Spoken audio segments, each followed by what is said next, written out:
Ini kita langsung tanya dulu deh ke Kementerian Perdagangan Pak Bayu. Nih kan tentu kita terkejut nih dari teman-teman petani pun termasuk penggilingan padi terkejut karena angkanya 1 juta. Naik lagi dibandingkan dengan tahun lalu. Sebelum nanti saya juga ke Bu Mus pertimbangannya seperti apa. Tapi saya coba tanya dulu ke Pak Bayu. Silakan Pak Bayu. 1 juta itu kan apa sudah terrealisasi? Kan belum. Ya.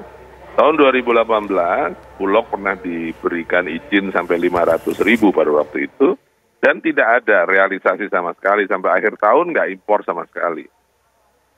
Nah, jadi memang pemerintah harus begitu. Sejak zaman Pak Tarto ada 3 kriteria yang selalu dipegang. Bahkan sebelum Pak Tarto pun sudah 3 itu. 1, angka ramalan atau angka perkiraan produksi dari BPS. 2, stok Bulog. 3, harga atau catatan harga di pasar. Alhamdulillah, BPS memperkirakan produksi tahun ini lebih baik daripada tahun 2020. Itu kabar gembira yang melegakan. Tapi nggak cukup hanya itu, karena dari angka ramalan, namanya juga ramalan dan perakiraan. Dan itu kan kata-kata yang dipakai adalah harusnya. Yang kedua adalah stok. Nah, stok ini yang tampaknya sekarang betul-betul harus sangat kita perhatikan, karena stok di Bulog kurang lebih 800 sampai 900 ribu ton. Tapi di dalamnya katanya menurut laporan Bulog sendiri sudah ada beras turun mutu yang dikhawatirkan oleh beberapa pihak, mungkin jangan-jangan itu sudah tidak layak dikonsumsi manusia. Sudah seperti itu, pemerintah sedang merancang program untuk melakukan bansos dalam rangka membantu mereka yang menghadapi masalah karena COVID. Jadi akan ada kebutuhan pengeluaran stok yang besar dari Bulog karena memang menjalankan program pemerintah. Harga, ini tadi Pak Tarto sendiri mengatakan 3 minggu yang lalu baru harga mulai turun. Sebelumnya, Bulog mau mengadakan pengadaan atau melakukan pembelian tidak bisa karena harganya masih lebih tinggi daripada HPP-nya, daripada ketentuan yang dibuat oleh pemerintah. Dan bukan hanya sekedar harga, tapi juga kualitas gabah itu beberapa tempat, tidak semua, kita akui, kita lihat datanya, beberapa tempat itu tidak sesuai dengan standar. Dan kalau itu dilakukan pembelian oleh Bulog, nanti Bulognya menghadapi masalah gitu. Dan di harga beras sampai dengan hari ini atau katakanlah kemarin itu masih ada beberapa tempat yang cenderung naik. Kalau kita lihat Indonesia yang luas, saya bisa sebut beberapa provinsi seperti misalnya Sulawesi Tenggara, Bengkulu, Kalimantan Tengah, dan mungkin juga Bali, itu stoknya relatif, stok yang dimiliki Bulog ya, itu relatif rendah kondisinya. Ya. Jadi saya kira kebijakan untuk membuka atau menyatakan bahwa kita akan mengimpor 1 juta itu dengan doa sekuat tenaga, semoga tidak usah terrealisasi. Bulog harus kerja keras untuk bisa melakukan pengadaan dari dalam negeri, mengisi stok-stoknya, sehingga kemudian sampai dengan perhitungan, kita masih panjang nih, masih 9 bulan. Dan kita akan melewati masa-masa paceklik juga nanti di bulan-bulan yang akan datang. Jadi dengan kondisi seperti itu bisa saja kemudian impornya baru dilakukan pada saat paceklik. Ya. Dan mungkin juga jumlahnya tidak sampai 1 juta kalau stoknya ternyata di Bulog diperhitungkan, ya sampai akhir tahun kira-kira kita akan selalu punya steady sampai 1,5 juta ton. Jadi, dan Indonesia ini kan sudah melewati masa seperti hal semacam ini sudah berpuluh tahun gitu. Kita punya pengalaman yang panjang lah. Tetapi memutuskan dari awal itu bahwa kita kira-kira akan melakukan importasi sebanyak itu untuk iron stock, itu menurut saya hal yang wajar saja. Lagi-lagi saya katakan tadi bahwa ini kita harapkan tidak perlu gitu. Ya. Tetapi kalau memang perlu ya harus dilakukan. Jadi ini sebenarnya masih rencana, tetapi ketika sudah mencuat ke permukaan dan menjadi pembahasan, ada kekhawatiran-kekhawatiran tersendiri dan bahkan bisa menimbulkan reaksi-reaksi yang tidak diperlukan di pasar. Dan ini tentu saja akan mengganggu kondisi di lapangan. Nah, catatan dari Kemenko Perekonomian sampai sejauh ini seperti apa, Bu Musdalifah? Kondisi di lapangan. Nah, catatan dari Kemenko Perekonomian sampai sejauh ini. Ibu? Bu Musdalifah masih mendengar suara saya, Bu? Sepertinya ada kendala teknis dari Bu Musdalifah, masih belum tersambung audionya. Kita akan coba sambungkan kembali. Tapi sambil menyambung ke Bu Musdalifah, saya coba tanya terlebih dahulu kepada Pak Firdaus. Ini kan masih rencana ya, tetapi pasar sudah menimbulkan respon yang tidak mengenakan. Setelah tadi Pak Tarto juga sampaikan ada keresahan tersendiri di level petani, termasuk juga penggilingan padi kecil. Catatan teman-teman seperti apa, Pak?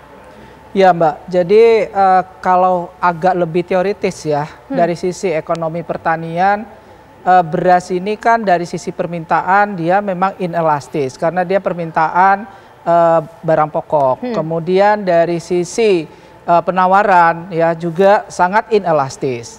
Nah, dengan kondisi kedua yang sifatnya ini dari sisi penawaran dan permintaan inelastis, maka pengaruh dari jumlah ya terhadap harga itu sangat tinggi sekali.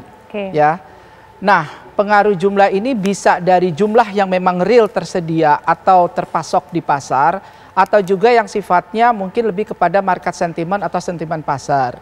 Nah, tentu saja meskipun tadi disampaikan oleh Pak Bayu, ini rencana yang kalau kita berdoa bisa saja ini tidak terwujud begitu ya sampai akhir tahun pada saat produksi kita baik. Tetapi tadi dengan kondisi bahwa ada ramalan yang sangat baik sampai bulan Mei ya, April atau Mei begitu ya. Apakah memang kemudian rencana itu tadi ya, kalau Pak Bayu berargumentasi ini memang harus disiapkan dari awal. Tetapi pada saat kita produksinya sedang baik ini begitu ya, mengapa rencana itu tadi ya harus disampaikan juga gitu ya kepada publik, dan itu bisa menyebabkan tadi ya hal-hal yang saya sampaikan. Gaduhnya itu yang betul. Kemudian. Kemudian yang kedua ada juga hal yang sangat penting Mbak Mano ya, kalau kita mempelajari ya, karena tadi kan kaitan untuk persiapan sampai akhir tahun. Rilis dari dua ya istilahnya badan internasional lah, sebetulnya yang satunya FAO, yang satunya di Amerika USDA, dua-duanya pada pertengahan Februari dan juga akhir Februari itu dari sisi production, dari sisi stok, dan juga yang ketiga yang kita khawatirkan karena COVID dari sisi trade, itu semuanya positif bahwa perkiraan kita di 2021 ini akan lebih baik daripada 2020. Jadi kalaupun misalnya tadi perencanaan itu ditunda ya karena tadi untuk mengantisipasi sampai akhir tahun, itu kelihatannya bisa jadi juga tidak terlalu inline tadi dengan apa yang ada di global juga. Mungkin itu Mbak Mano. Bu Musdalifah sudah mendengar saya dengan baik, Ibu? Iya Mbak Mano. Ya Ibu, silakan. Langsung saja. Mbak Mano, jadi pelaksanaan ataupun kebijakan yang telah diputuskan oleh Kantor Menko Perekonomian akan dilakukan impor sebesar 500.000 ton untuk iron stock. Ini sebenarnya kita perlu melihat, kalau tadi Pak Firdaus sudah menyampaikan bahwa kalau memang produksi tinggi, kenapa kita melakukan importasi, apalagi ada pertumbuhan produksi. Tetapi yang perlu dipertimbangkan Mbak, kita sekarang ini sedang dalam masa pandemi. Kemudian tahun 2020 kita mengalami bahwa terjadi stabilitas harga yang sangat baik sepanjang tahun 2020 meskipun kita masuk dalam masa pandemi COVID yang memang seluruh dunia alami dan terjadi kontraksi pertumbuhan ekonomi di hampir di semua sektor. Dan untuk itu yang perlu kita ingat bahwa pada saat tersebut stok Bulog itu tersedia lebih dari 1,5 juta ton. Beras 1,5 juta ton inilah yang menjadi pengendali utama terwujudnya stabilitas harga pangan sepanjang tahun 2020. Yang kita khawatirkan adalah pada di akhir tahun 2020 stok Bulog ada di level 900.000 ton. sehingga sekitar lebih dari 600.000 ton lebih rendah daripada stok pada awal tahun 2020. Nah, inilah yang menjadi pertimbangan utama kenapa kita harus menjaga ketersediaan beras sebagai iron stock. Iron stock ini karena kita menghadapi ketidakpastian. Kita yakin, kita tahu data BPS menunjukkan bahwa ada peningkatan produksi pangan, beras, utamanya beras di tahun 2021. Tetapi ini kan baru proyeksi, baru prediksi. Yang kita lihat stok Bulog itu sekarang sudah 900.000 ton, belum yang seperti dikatakan Pak Bayu tadi, sebagian beras diantaranya mungkin sudah turun mutu, yang sudah kemungkinan sudah tidak bisa dikonsumsi, dan lain-lain. Sehingga inilah yang menjadi pertimbangan utama, kita harus segera memutuskan, pemerintah memutuskan segera bahwa kita harus menjaga iron stock untuk Bulog paling tidak 500.000 ton sepanjang sampai dengan akhir tahun 2021. Dan 500.000 ton adalah untuk menjaga, dan ini sesuai dengan perhitungan Bulog maupun Kemendak, agar supaya sampai akhir tahun 2021 itu kita tersedia stok beras Bulog sebesar 1,5 juta ton untuk menjaga stabilitas harga untuk tahun 2022 selanjutnya. Nah, ini yang menjadi pertimbangan utama. Sedangkan kaitannya dengan pada saat musim panen, pemerintah sudah memutuskan, karena kita tahu bahwa sudah dirilis oleh Pak Bayu bahwa harga beras dunia sedang meningkat sangat tajam, tinggi, dan kemudian stok global secara menyeluruh di semua produsen beras dunia itu menurun. Ini salah satu yang terjadi di sepanjang beberapa tahun terakhir, dan ini terjadi saat ini. Sehingga hal utama yang harus dilakukan pemerintah bahwa kita harus betul-betul menjamin ketersediaan pangan yang cukup untuk masyarakat kita apabila kita menghadapi pandemi yang berkepanjangan, keadaan kondisi. Ya, ternyata ada permasalahan koneksi lagi. Nanti kita akan coba hubungi Bu Musdalifah dan juga Pak Bayu. Tetapi tujuan dari rencana impor 1 juta ton ini adalah untuk menjaga stabilitas harga dan ketersediaan beras itu sendiri. Tetapi bagaimana menenangkan yang sudah resah dan gelisah di daerah? Sesaat lagi kita akan lanjutkan, tetaplah bersama kami.